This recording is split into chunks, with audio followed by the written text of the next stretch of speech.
Hello student आज हम NCERT book maths class 12th का जो हमने चैप्टर नंबर 3 स्टार्ट किया था, इसका नाम था मैट्रिसेस।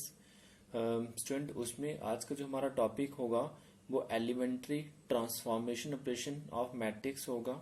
स्टूडेंट आज का टॉपिक काफ़ी ज़्यादा इंपॉर्टेंट है, तो प्लीज़ इसे ध्यान से समझिएगा। अगर आप ये समझेंगे तभी आपको एक्सरसाइज 3.4 अच्छे समझ आएगा। तो स्टूडेंट स्टार्ट कर रहा हूँ। एलिमेंट्री ट्रांसफॉर्मेशन ऑपरेशन क्या है? पहले स्टूडेंट आपको ये पता होना चाहिए कि जो एलिमेंट्री बोल सकते हैं, ट्रांसफॉर्मेशन बोल सकते हैं। आपको पहले ये पता होना चाहिए कि इसका हमें यूज कहाँ पे करना है। स्टूडेंट आपको याद रखना है, जो एलिमेंट्री ट्रांसफॉर्मेशन ऑपरेशन है, इसका यूज मुझे कहाँ पे करना है? To find inverse. मुझे इनवर्स फाइंड करने के लिए एलिमेंट्री ऑपरेशन बोले या एलिमेंट्री ट्रांसफॉर्मेशन ऑपरेशन बोले, ठीक है। तो स्टूडेंट इसका यूज हमें करना है टू फाइंड इनवर्स फाइंड करने के लिए मुझे इसका यूज करना है। अब बात करते हैं स्टूडेंट एलिमेंट्री ऑपरेशंस क्या होता है। स्टूडेंट पहले आपको याद रखना है, जो एलिमेंट्री ऑपरेशन है ये 6 एलिमेंट्री ऑपरेशंस होते हैं, ठीक है। जो आपकी बुक पे डिफाइन किया एनसीईआरटी बुक पे, वहां पे 6 एलिमेंट्री ऑपरेशन होते हैं, ठीक है। 3 आपके एलिमेंट्री रो ऑपरेशन होते हैं और 3 आपके एलिमेंट्री कॉलम ऑपरेशन होते हैं। तो याद रखें, टोटल अगर आपसे कोई पूछ लेता है कि बताओ एलिमेंट्री ऑपरेशन कितने होते हैं, आप क्या बताएंगे? 6 एलिमेंट्री ऑपरेशन है, 3 एलिमेंट्री रो ऑपरेशन है, प्लस मैंने लिखा है 3 एलिमेंट्री कॉलम ऑपरेशन है। 3 और 3 अगर जोड़ेंगे तो 6 हो जाता है। अब मेरी बात ध्यान से सुनिएगा स्टूडेंट, अगर आप एक क्वेश्चन निकाल रहे हो यूजिंग एलिमेंट्री ऑपरेशन, ठीक है, एक क्वेश्चन निकालो, मान लेते हैं आपने एलिमेंट्री रो ऑपरेशन लगाया है। होता है क्या, बताता हूं। एलिमेंट्री रो ऑपरेशन लगाया है तो पूरा क्वेश्चन ही आपको एलिमेंट्री रो ऑपरेशन से करना पड़ेगा। अगर आपने एक क्वेश्चन सुन लें, ये इंपॉर्टेंट बात है। अगर एक क्वेश्चन आपने स्टार्ट किया है एलिमेंट्री कॉलम ऑपरेशन से, तो पूरा क्वेश्चन एलिमेंट्री कॉलम ऑपरेशन से ही सॉल्व करना है। मान लेते हैं अगर आपने स्टूडेंट एलिमेंट्री रो ऑपरेशन लगाया, ठीक है, और बीच में आपने एलिमेंट्री ऑपरेशन डाल दिया, तो ये आपका क्वेश्चन गलत हो जाएगा। मैं पहले ही बता रहा हूँ, क्वेश्चन अगर स्टार्ट किया है एलिमेंट्री रो ऑपरेशन से तो पूरा आपको रो ऑपरेशन लगाना पड़ेगा, ठीक है। अगर आपने एलिमेंट्री कॉलम ऑपरेशन से स्टार्ट किया तो पूरा कॉलम लगाना पड़ेगा, ठीक है। अब स्टूडेंट बताते हैं, 6 एलिमेंट्री प्रश्न है, 3 एलिमेंट्री रो ऑपरेशन और 3 एलिमेंट्री कॉलम ऑपरेशन है। तो स्टूडेंट मैं क्या करूंगा, इधर मैं आपको फर्स्ट जो ऑपरेशन बता रहा हूँ सुन लीजिएगा, इधर मैं रो और कॉलम दोनों का बता दूंगा, ठीक है। फर्स्ट मैं लिखा रहा हूँ, द इंटरचेंज ऑफ एनी 2 रोज और 2 कॉलम। ध्यान से सुनिएगा, आपको क्या करना है स्टूडेंट, एक मैट्रिक्स ले लेते हैं। ए हम 1 2 1 3 4 5 6 7 8 मैंने ले लिया एक मैट्रिक्स, ठीक है। मैं आपको समझाता हूँ ये क्या है।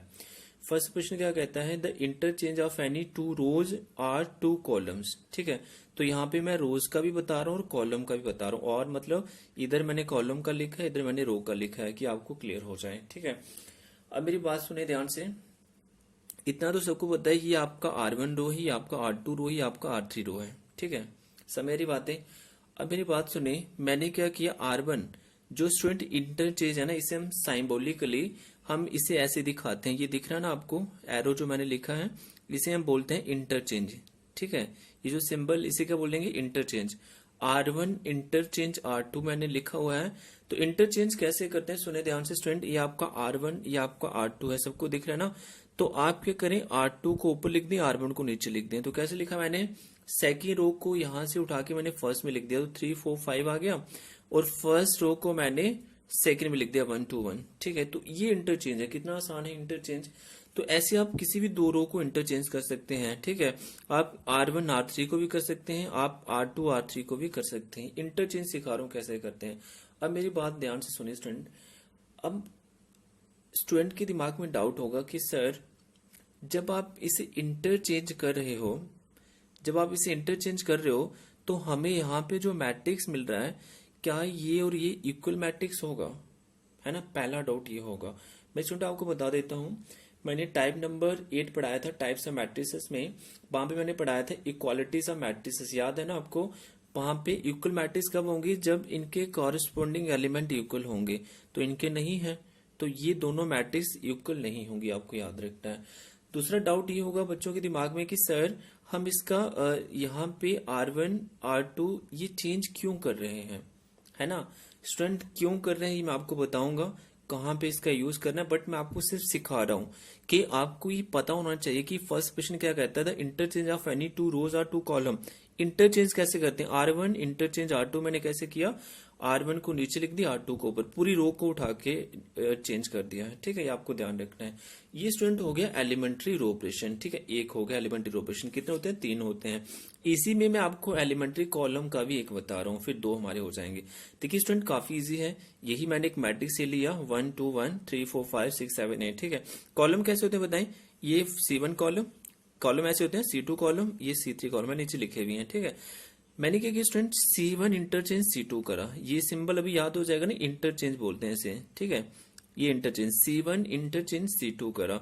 इंटरचेंज जब करेंगे तो ये कॉलम फर्स्ट कॉलम इधर चला जाएगा और सेकंड इधर आ जाएगा। तो सेकंड कॉलम को मैं कैसे लिखूंगा, 2 4 7, और फर्स्ट को इधर लिख दूंगा 1 3 6, और C3 नहीं चेंज होगा, C3 सेम रहेगा। मेरी बात है, जैसे R1 में आपने, जैसे इधर आपने देखा था रो में, ठीक है। तो ई क्लियर हुआ स्टूडेंट आपको। मैंने कैसे किया फिर से मैं बताता हूं स्टूडेंट, रोज में हम ऐसे देखते हैं, ये रोज होती है, मैंने लिखी हुई है, तो रो एक सेकंड रोज को मैंने ऊपर लिख दिया और फर्स्ट रो को नीचे लिख दिया, इंटरचेंज हो गया, ठीक है। ऐसे स्टूडेंट मैंने कॉलम को इधर लिख दिया, C2 कॉलम को मैंने पूरे को उठा के फर्स्ट की जगह पे लिख दिया 2 4 7, और इसे इधर, ये इंटरचेंज करना है, बस इतना स्टूडेंट। इसमें कुछ भी ज्यादा सोचने वाला नहीं है, काफी आसान है। इंटरचेंज आपको सिखा रहा हूँ, इंटरचेंज कैसे करना है, सिर्फ आप इतना सीख लें, ठीक है। इसका यूज कहाँ पे करना है मैं आपको बताऊंगा, क्वेश्चन में कैसे करना है वो मैं आपको बताऊंगा, सिर्फ आप सीखो कि ये होता है। ये ऑपरेशन है किसका, एलिमेंट्री ऑपरेशन है ये आपका फर्स्ट, ठीक है। तो मैंने स्टूडेंट यहाँ पे आपको एक एलिमेंट्री रो का ऑपरेशन बता दिया, एक एलिमेंट्री कॉलम का ऑपरेशन मैंने बता दिया है, ठीक है। तो आपके 2 ऑपरेशन हो गए हैं, ठीक है, बात समझ आ रही है। अब मैं स्टूडेंट आपको सेकंड जो ऑपरेशन बता रहा हूँ सुन लीजिएगा, उसमें भी मैं स्टूडेंट आपको 2 ऑपरेशन बता दूंगा, ठीक है। एक एलिमेंट्री रो बता दूंगा और एलिमेंट्री कॉलम बता दूंगा। तो सुनिए क्या है सेकंड ऑपरेशन आपका, student the multiplication of the element of any row और कॉलम, ध्यान से समझिएगा, by a non zero number. काफी आसान है ये बोल रहा है कि अगर एक मैट्रिक्स ए है 1 2 3 4 5 6 ऐसे ले लिया, ये मैं पहले आपको इधर रो का बताऊंगा, इधर कॉलम का, तो रो के भी 2 हो जाएंगे और कॉलम के भी 2 हो जाएंगे, ठीक है। तो याद रखें, एक एक मैंने पीछे पढ़ लिया स्टूडेंट। अब मेरी बात सुने, R1 मैंने कोई भी रो सिलेक्ट कर सकते हैं, मैंने जैसे R1 ले लिया, आप R2 भी ले सकते हैं, R3 भी ले सकते हैं, ठीक है। मैंने कोई एक ले लिया, ठीक है। अब मेरी बात सुने, R1 चेंजेस, R1 को मैंने किसी नॉन जीरो मतलब के ले लिया, उससे मल्टीप्लाई करा दिया, ठीक है। तो सिर्फ R1 को मल्टीप्लाई करना है, ठीक है, बात समझ रही। R1 अभी ये ध्यान रखिएगा, ये जो है ना, ये एरो जो मैंने लिखा है इसका मतलब होता है चेंज। अब स्टूडेंट यहाँ पे मैंने लिख दिया ना R1, तो R1 चेंज होगा, R1 चेंजेस टू, ठीक है। तो K इंटू R1 ही लिखा, मैंने क्या किया है, R1 को K से मल्टीप्लाई करा दिया, तो K से मल्टीप्लाई कराऊंगा तो R1 रो ई है ना, तो इसके कितने एलिमेंट है, 1 2 और 3, 3 एलिमेंट है, तो 1 इंटू के होगा, 2 इंटू के 2K होगा, 3 इंटू के 3K होगा। तो ये आपका चेंज हो गया, R1 चेंज हुआ ना। तो स्टूडेंट इधर R2 R3 में कोई चेंजेस नहीं होगा, ये जैसे है वैसे रहेगा, तो लिख दिया है आपने, ठीक है। एक और बताता हूं मैं, एग्जांपल लेके देखिएगा। मैंने अभी क्या स्टूडेंट यहाँ पे देखिएगा, R2 को चेंज करा, R2 को, ये R2 है ना, सबको नॉलेज है, R1 है, ये R2 है। R2 को किसी मैंने नंबर से नॉन जीरो नंबर से मल्टीप्लाई करा दिया R2 को, ये रो वाला बता रहा हूं। तो जब मैंने R2 को 2 से मल्टीप्लाई कराया, तो R1 तो चेंज नहीं होगा ना, R3 भी नहीं होगा, तो उनको सेम लिखेंगे। बात समझ आ रही है, वो आपके क्या रहेंगे, वो आपके सेम रहेंगे। स्टूडेंट यहाँ पे थोड़ा गलत लिख दिया है, ये आपका 7 ही रहेगा, ये आपका 8 रहेगा और ये आपका 9 रहेगा, ठीक है, क्योंकि R3 आपका चेंज नहीं होगा। तो चेंज क्या होगा स्टूडेंट, R2, तो 4 इंटू अगर हम 2 करेंगे तो 8 होगा, 5 इंटू 2 करें 10 होगा, 6 इंटू 2 करें तो 12 होगा। तो ये हमने चेंज करा है। तो ये है स्टूडेंट, मैं एक बार फिर से रीड कर लेता हूँ, the multiplication of the element of any row और column via non zero number. तो नॉन जीरो नंबर से आप किसी भी रो या किसी भी कॉलम को मल्टीप्लाई करा सकते हैं। तो ये मैं आपको सिखा रहा हूँ, ठीक है। आगे स्टूडेंट ये है रो का, अब कॉलम का भी आपको बता देते हैं एक और। कॉलम में देखिए क्या है, कॉलम में एक मैट्रिक्स ये है 1 2 3 4 5 6 ऐसे ही कॉलम ऐसे होते हैं ना, C1 C2 C3 कॉलम ऐसे है, ठीक, कॉलम ऐसे है। तो मैंने क्या किया, C1 में चेंज कर दिया K टाइम C1, है ना। तो C1 कौन सा है, फर्स्ट कॉलम चेंज होगा, C1 का मतलब फर्स्ट कॉलम चेंज होगा। तो फर्स्ट कॉलम ये है ना 1 4 7, ये इसके एलिमेंट है। जब मैंने K से मल्टीप्लाई कराया तो क्या होगा, K हो जाएगा, 4K हो जाएगा, 7K हो जाएगा। C2 में कोई चेंज नहीं आएगा ना, क्योंकि इससे मैंने चेंज ही नहीं किया था, तो ये सेम रहेगा। कितना आसान है। ऐसे स्टूडेंट एक और मैं करके बता दूं, मैंने यहाँ पे C2 कॉलम क्या बता सकते हैं, C2 आपका 2 5 8 है, तो मैंने C2 को 2 से भी करा सकते हैं, 3 से भी। ये जो मैं मल्टीप्लाई कर रहा हूँ स्टूडेंट, ये मैं आपको बताऊंगा कि सर ये 2 से कर सकते हैं, 3 से कर सकते हैं, 4 से, ये मैं आपको बता दूंगा कि किससे आपको मल्टीप्लाई कराना है। ठीक है, ये आपको खुद ही पता चल जाएगा कि किससे आपको मल्टीप्लाई कराना है, बट आपको मैं यहाँ पे सिर्फ ये बता रहा हूँ कि हम ऐसा कर सकते हैं। ठीक है, ये ऑपरेशनल एलिमेंट्री ऑपरेशन है ये। ठीक है, ऐसा हम कर सकते हैं। सेकंड ऑपरेशन है आपका, जब मैंने 2 से मल्टीप्लाई कराया तो सेकंड कॉलम ये है, तो 2 2 का 4, 2 5 का 10, 2 8 का 16। C1 में कोई चेंज नहीं आएगा, C3 में कोई चेंज नहीं है, वो वैसे ही रहेगा। आई होप स्टूडेंट आपको सेकंड ऑपरेशन भी अच्छे समझ आया होगा। ठीक है, अब मैं स्टूडेंट थर्ड ऑपरेशन बता देता हूँ। यहाँ पे मैंने आपको पहले मैंने देख लीजिएगा एलिमेंट्री रो के भी 2 प्रश्न हो गए हमारे। ठीक है, और एलिमेंट्री कॉलम के भी आपके 2 प्रश्न हो गए हैं। ठीक है, अब तीसरा देख लीजिए स्टूडेंट क्या है आपका, ये भी समझिएगा, काफी इजी है ये भी। थर्ड ऑपरेशन क्या है student, the addition to the elements of any row और column the corresponding elements of any other row और column multiply by any non zero number. काफी आसान है, सुनिएगा। जो स्टेटमेंट लिखी है आप एक बार देख लीजिएगा, ये क्या है स्टूडेंट। एक मैट्रिक्स मैंने ये ले लिया 1 2 3 4 5 6 7 8 9। एग्जाम्पल से समझते हैं ये क्या है। तो ये आपका R1 है, ये R2 है, ये R3 है स्टूडेंट आपका। तो स्टूडेंट मैं यहाँ पे थर्ड ऑपरेशन जो है वो यूज कर रहा हूँ, वो क्या है आपका, the addition to the element of any row और कॉलम। स्टूडेंट मैं पहले आपको रो का बता देता हूँ। तो देखिए स्टूडेंट, यहाँ पे R1 आपका रो है ना, ये R1 दिख रहा है आपको, R1 रो है, मैंने ले लिया। R1 R2 ऐसे वाला रोज होता है ना, मैंने एक रो ले लिया। आप R2 भी ले सकते हैं, R3 भी ले सकते हैं। ठीक है, बट मैं आपको सिर्फ समझा रहा हूँ, मैंने R1 ले लिया। बीच मैंने सिंबल लिख दिया चेंजेस, R1 चेंजेस, फिर से मुझे R1 लिखना है, ये आपको बात याद रखनी है। और बीच में आप एडिशन लिख सकते हैं या सब्ट्रैक्शन, दोनों ही लिख सकते हैं। मैंने प्लस लिख दिया, फिर मैंने के लिखा। देखिए मैं एक बार फिर से पढ़ूंगा, आपको समझ आएगा। फिर मैंने R1 के कॉरेस्पॉन्डिंग R2 भी ले सकता हूँ, R1 के कॉरेस्पॉन्डिंग R3 भी ले सकता हूँ। मैंने R2 ले लिया। अब बात समझे ध्यान से, the addition to the element of any row, पहले रो की बात करते हैं, कॉलम की बाद में। The corresponding elements of any other row, corresponding element of any other row, R2 मैंने ले लिया। ठीक है, और कॉलम बाद में करते हैं इसके बाद। Multiplied by any non zero number, तो जो आप R2 ले रहे हो, इसके कॉरेस्पॉन्डिंग जो भी आप रो ले रहे हो, उसे किसी भी नॉन जीरो नंबर से आप मल्टीप्लाई भी करा सकते हो। ये ऑपरेशन थर्ड कहता है। ठीक है, थर्ड ऑपरेशन कहता है। तो मैंने मान लेते हैं के से मल्टीप्लाई किया, तो स्टूडेंट क्या होगा आप मुझे बताएं। जब मैंने स्टूडेंट R1 लिख दिया ना, तो R1 ही चेंज होगा, याद रखना। R2 सेम, R3 सेम रहेगा। R1 में क्या चेंज होगी, एक फॉर्मूला है, आप देखिए। R1 का एलिमेंट क्या है, आप बोलेंगे सर 1, बीच में क्या है, प्लस है। फिर मैं बोलूंगा आपको क्या है, के है। फिर मैं पूछूंगा R2 का एलिमेंट बताएं, इसके कॉरेस्पॉन्डिंग, ये R1 रो है, इसके कॉरेस्पॉन्डिंग R2 का एलिमेंट 4 है, तो k इंटू 4 करेंगे तो 4 के आएगा ना, तो 1 + 4 के आ गया। एक और करते हैं, ध्यान दीजिएगा। R1 का सेकंड एलिमेंट 2 है, इसके कॉरेस्पॉन्डिंग 5 है, तो k इंटू 5 आएगा ना, तो 2 प्लस, सॉरी गलत हो गया, 2 + 5 के आएगा स्टूडेंट। ठीक है, 2 + 5 के। ठीक है, ऐसे आगे करते हैं। R1 का थर्ड एलिमेंट 3 है, इसके कॉरेस्पॉन्डिंग 6 है ना, तो ऐसे ही करेंगे ना। तो इधर आप पहले 3 लिखेंगे, 3 + k इंटू 6, तो 6 के आएगा, तो ये हमने लिख दिया। एक और करके बता दो स्टूडेंट, समझिएगा, ये आपको चेंज करना आना चाहिए। ठीक है, मैंने क्या किया स्टूडेंट, अब R2 को, ये R2 है, R2 चेंजेस, फिर से R2 लिखना है। मैंने बताया आपको, यहाँ पे जो लिखा है ये फिर से रिपीट करना है, प्लस किसी भी नंबर से मल्टीप्लाई कर सकते हैं। फिर मैंने R3 ले लिया, R3 ले लिया। अब देखिएगा, R1 में कोई चेंज नहीं होगा, सेम लिखेंगे। R3 में कोई चेंज नहीं होगा, सेम लिखेंगे। क्यों, क्योंकि मैंने बताया जो यहाँ पे लिखा होगा ना R2, वही चेंज होगा, ये आपको याद रखना है। तो आप देखिए कैसे करना है।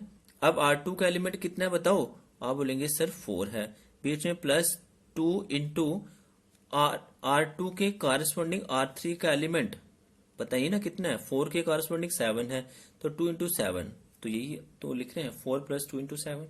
समझ आ रहा है। फिर आगे देखें, R2 का सेकंड एलिमेंट कितना है, 5 है, तो 5 लिखोगे, फिर प्लस लिखोगे, है ना, प्लस लिखोगे।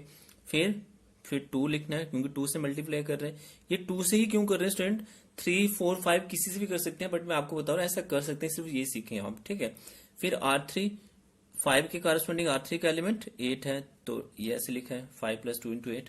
फिर ऐसे आगे कर सकते हैं स्टूडेंट, R2 का थर्ड एलिमेंट 6 है, 6 प्लस 2 इंटू इसके कारस्पॉन्डिंग R3 का एलिमेंट 9 है, तो ये लिख दिया।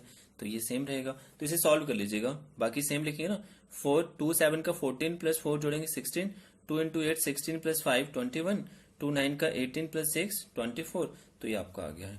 तो ये स्टूडेंट एलिमेंट्री रो ऑपरेशन लगा है, थर्ड एलिमेंट्री रो ऑपरेशन। तो एलिमेंट्री रो के तीनों ऑपरेशन मैंने आपको अच्छे से बताए हैं। अब एक जो है एलिमेंट्री कॉलम का रह गया, वो भी देख लीजिएगा क्या है।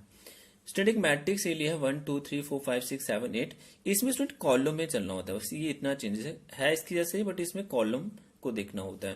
तो देखिए C1 changes C1 plus K times C2 लिख दिया, मैंने ये तो बोला था the addition to the element of any row और कॉलम, अब कॉलम की बात कर रहे हैं, the corresponding element of any other row और कॉलम, कॉलम की बात कर रहे हैं, multiply by any non number. तो मैंने कोई भी कॉलम सिलेक्ट कर लिया, चेंजेस C1 है तो फिर से C1 लिखना है, यहाँ पे बताया, प्लस K टाइम C2 लिख दिया, तो C2 ये है ना, इस C1 के कॉरस्पॉन्डिंग C2 भी है और C3 भी है, तो किसी से भी मल्टीप्लाई, किसी नंबर से मल्टीप्लाई करा के लिख सकते हैं, तो लिख दिया। ठीक है, फिर क्या करेंगे, अगर C1 लिखा है ना पहले, वही चेंज होगा, तो C2 सेम, C3 सेम, ये पहले लिख लेंगे।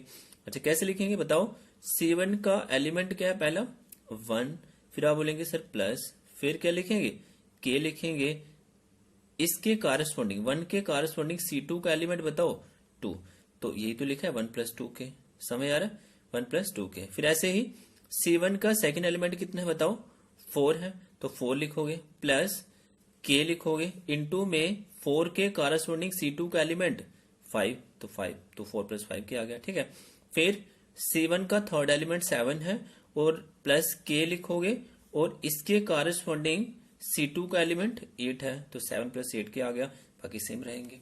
ठीक है, अब आगे एक और बताते हैं आपको चेंज करके। ठीक है, C2 चेंजेस, अब मैंने क्या करा, C2 को चेंज करा, फिर से C2 लिखना है, प्लस 2 टाइम C3 लिखा। ठीक है, C1 में कोई चेंज नहीं आएगा लिख दो, C3 में कोई चेंज नहीं आएगा लिख दो, क्यों, क्योंकि जो इधर लिखा होगा वही चेंज होगा। ठीक है, अच्छा आप मुझे बताएं C2 का एलिमेंट कितना है, आप बोलेंगे सर 2 है, और प्लस 2 है, और इसके कारस्पॉन्डिंग C3 का एलिमेंट 3 है, समझ आ रहा है, तो ऐसे तो लिखा है 2 प्लस 2 इंटू 3, समझ रही। फिर C2 का सेकंड एलिमेंट 5 है, और प्लस 2 इंटू इसके कारस्पॉन्डिंग 5 की कारस्पॉन्डिंग C3 का एलिमेंट 6 है, तो वही लिखा है। 8 प्लस 2 और इसके कारस्पॉन्डिंग 9 है, तो 3 6 ये सेम रहा। तो इसे सॉल्व कर सकते हैं स्टूडेंट, 2 3 का 6, 2 8 होता है, 2 6 का 12 प्लस 5 17 होता है। ठीक है, 2 9 का 18 और 8 जोड़ेंगे 26 हो गए, लिख दिया। आई होप स्टूडेंट आपको अच्छे समय आया होगा। स्टूडेंट एक बार इसका रिवीजन कर लेते हैं कि आपको ये अच्छे से क्लियर हो जाए। मैं फिर से बता रहा हूँ स्टूडेंट, आपको याद रखना है पहले तो elementary transformation of a matrix, ये हमें यूज कहां पे करना है, इनवर्स, टू फाइंड इनवर्स के लिए। 6 एलिमेंट्री ऑपरेशन होते हैं, 3 एलिमेंट्री रो ऑपरेशन होते हैं, 3 एलिमेंट्री कॉलम ऑपरेशन होते हैं। अगर आप एक क्वेश्चन एलिमेंट्री रो से कर रहे हो तो पूरा क्वेश्चन रो से ही करना पड़ेगा। अगर एक आप क्वेश्चन एलिमेंट्री कॉलम ऑपरेशन से स्टार्ट कर रहे हो तो पूरा एलिमेंट्री कॉलम ऑपरेशन से ही करना पड़ेगा। अगर आप मिक्सअप कर देते हैं, आपने एक स्टेप एलिमेंट्री रो का लगा दिया, दूसरा आपने एलिमेंट्री कॉलम का, तो आपको उसके 0 मार्क्स मिलेंगे, याद रखना है। ठीक है, मैंने ऑपरेशन फर्स्ट बताया था इंटरचेंज ऑफ एनी 2 रोज और कॉलम, मैंने इधर आपको रोज के ऑपरेशन बताए, इधर कॉलम के। ये आपको याद रखना है कि हम इंटरचेंज कर सकते हैं एनी 2 रोज और 2 कॉलम को। ठीक है, ये कहां पे करना है मैं आपको बताऊंगा, सिर्फ आप सीख लो, ऐसा कर सकते हैं। ठीक है, आपको याद रखना है। इसके आगे सेकंड ऑपरेशन मैंने बताया स्टूडेंट, मैं यहाँ पे लिख ही देता हूं, हम क्या कर सकते हैं, इंटरचेंज कर सकते हैं, R1 इंटरचेंज R2 कर सकते हैं। ठीक है, और कॉलम में मैंने लिख दिया C1 इंटरचेंज C2 कर सकते हैं। ठीक है, ये इंटरचेंज वाला ऑपरेशन है, आपको याद रखना है। फर्स्ट 2 हमने पढ़े थे। ठीक है, फिर मैंने क्या पढ़ा, फिर मैंने पढ़ा किसी भी रो को किसी नंबर से मल्टीप्लाई कर सकते हैं, तो किया ना मल्टीप्लाई, सेकंड क्वेश्चन था, इसमें भी कर सकते हैं, C1 को भी कॉलम में बता रहा हूं। फिर हमने क्या करा, जो पढ़ा मैं बता रहा हूं आपको। ठीक है, फिर हम ऐसा कर सकते हैं, R1 में किसी भी, ये चेंजेस वाला सिंबल लिखना, सॉरी यहाँ पे R1 प्लस किसी भी नंबर से मल्टीप्लाई, जैसे मैंने 2 से कर दिया R2। ठीक है, और यहाँ पे कॉलम की बात करेंगे, C1 changes C1 plus 2 times C2 लिख देते हैं। ठीक है, तो सेकंड क्वेश्चन स्टूडेंट देख लीजिएगा, the multiplication of the element of any row और column with a non zero number. ये मैंने आपको बताया, इधर मैंने इसका एलिमेंट्री प्रश्न बता दिया, इधर आपको मैंने कॉलम प्रश्न बता दिया। अच्छे से बताया है कि हम किसी भी रोज और कॉलम को किसी नॉन जीरो नंबर से मल्टीप्लाई कर सकते, सिर्फ इतना याद रखें, ठीक है। थर्ड स्टूडेंट मैंने आपको बताया the addition to the element of any row और column the corresponding element of any other row और column is multiply by any non zero number. तो मैंने आपको बताया एक R1 अगर एक रो है तो R1 प्लस हम कोई भी उसके कॉरेस्पॉन्डिंग रो ले सकते हैं, उसे किसी नंबर से मल्टीप्लाई करा सकते हैं, ऐसा आपको याद रखना है। तो ये कॉलम स्टूडेंट, तीन मैंने एलिमेंट्री रोज ऑपरेशन बताए, तीन एलिमेंट्री कॉलम ऑपरेशन बताए। प्लीज इनको अच्छे से याद कर लें, इनका यूज कहाँ पे होगा मैं बताऊंगा, आपको ये करना आना चाहिए, करते कैसे हैं सिर्फ इतना सीख लें आप, ठीक है। तो आज के स्टूडेंट इतना ही, ठीक है। और मैं इस वीडियो का PDF लिंक भी डिस्क्रिप्शन में डाल दूंगा, आप वो भी देख लीजिए स्टूडेंट। तो आज के स्टूडेंट इतना ही, थैंक यू।